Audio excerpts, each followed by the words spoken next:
Nabi Muhammad belum minta, diberi oleh Allah. Karena itu ketika dilempar bukan hanya dengan kata-kata. Penduduk Taif melemparnya dengan batu, lempar dengan kemarahan, lempar dengan segala hal. Apa kata Nabi? Karena alam nashrah laka sadrak, kata Nabi, ya Rabb.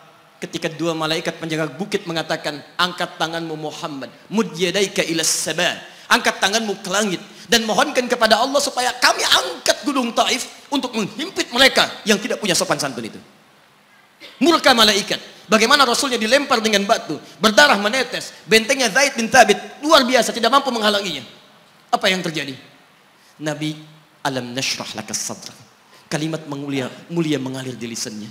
La, mohon jangan lakukan itu. Fa innahum qaumun la ya'lamun. Mereka hanya belum mengetahui saja.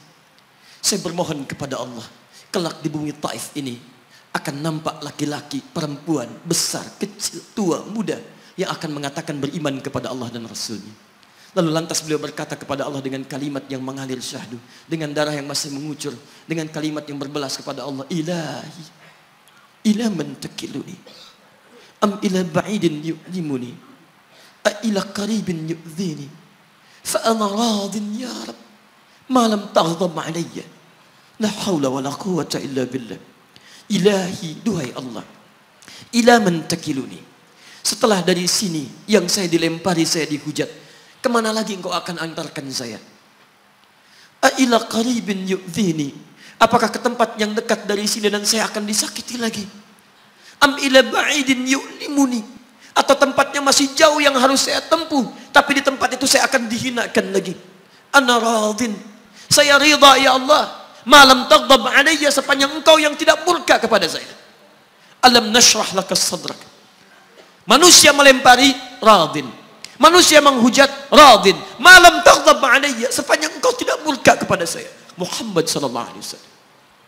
Musa berkata, wa yassir li amri, ringankan urusanku. Muhammad sallallahu alaihi wasallam dengan segala kemuliaannya turun ayat, wa nuyassiruka lil yusra. Wa nuyassiruka lil yusra.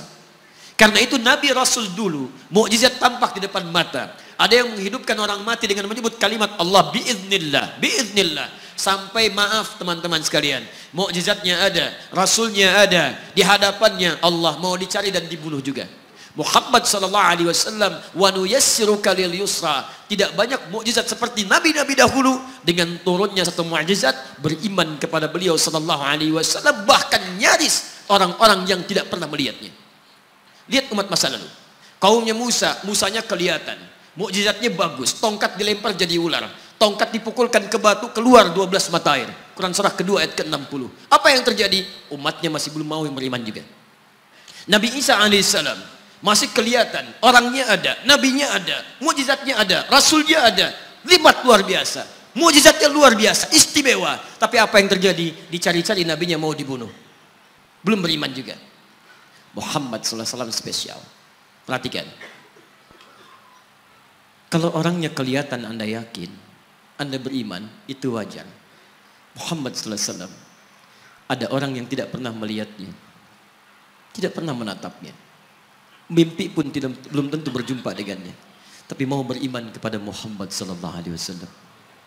Antum pernah melihat Nabi SAW? Berjumpa dengan Nabi SAW? Maka beruntunglah antum, karena orang-orang yang beriman kepada Nabi SAW tanpa pernah melihatnya, itulah orang disebut oleh Nabi SAW sangat dirindukan oleh beliau. Satu kali beliau duduk dengan para sahabatnya mengatakan, ana mushtaqun bi ikhwani, saya sekarang sedang merindukan saudara-saudara saya. Kata sahabatnya, alasna ikhwanak ya Rasulullah, bukankah kami saudara-saudaramu?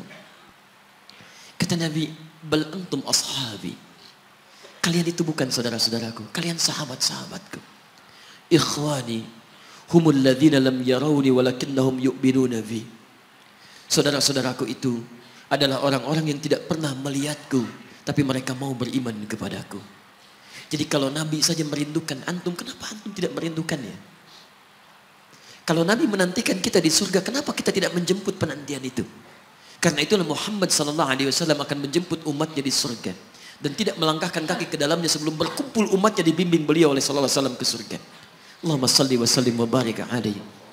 Allahumma salli wa sallim wa barik alaihi. Allahumma salli wa sallim wa barik alaihi.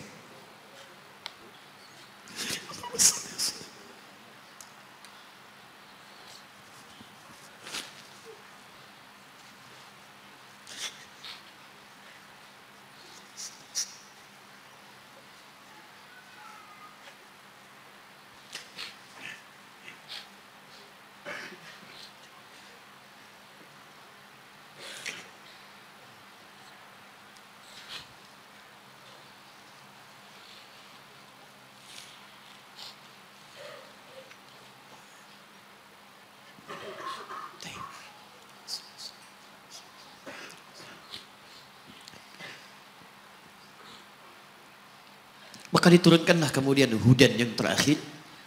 Diharapkan dengan hudan ini mengantarkan semua umat Muhammad SAW yang mau beriman dan mengikutinya ke surga. Karena Rasulnya spesial, umatnya spesial, maka diturunkan di waktu yang spesial dengan petunjuk yang spesial. Quran surah kedua ayat 185. Syahrul Ramadan alladzi unzila fihi al-Quran. Di bulan Ramadan, turunnya bulan Ramadan, bulan spesial. Unzila fihi al-Quran, diturunkan Al-Quran. Apa fungsi Al-Quran itu? Ternyata bukan bacaan biasa. Bukan koleksi yang Anda simpan di pinggir-pinggir masjid atau terletak di atas-atas dipan di rumah Anda. Maaf, hudan. Lihat ayatnya. Syahrul Ramadan alladzi unzila fihi al-Quran hudan. Hudan. Petunjuk kita.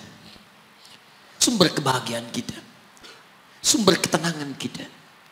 Sumber capaian terbaik alam kubur kita. Dan petunjuk yang akan mengantarkan kita ke surga.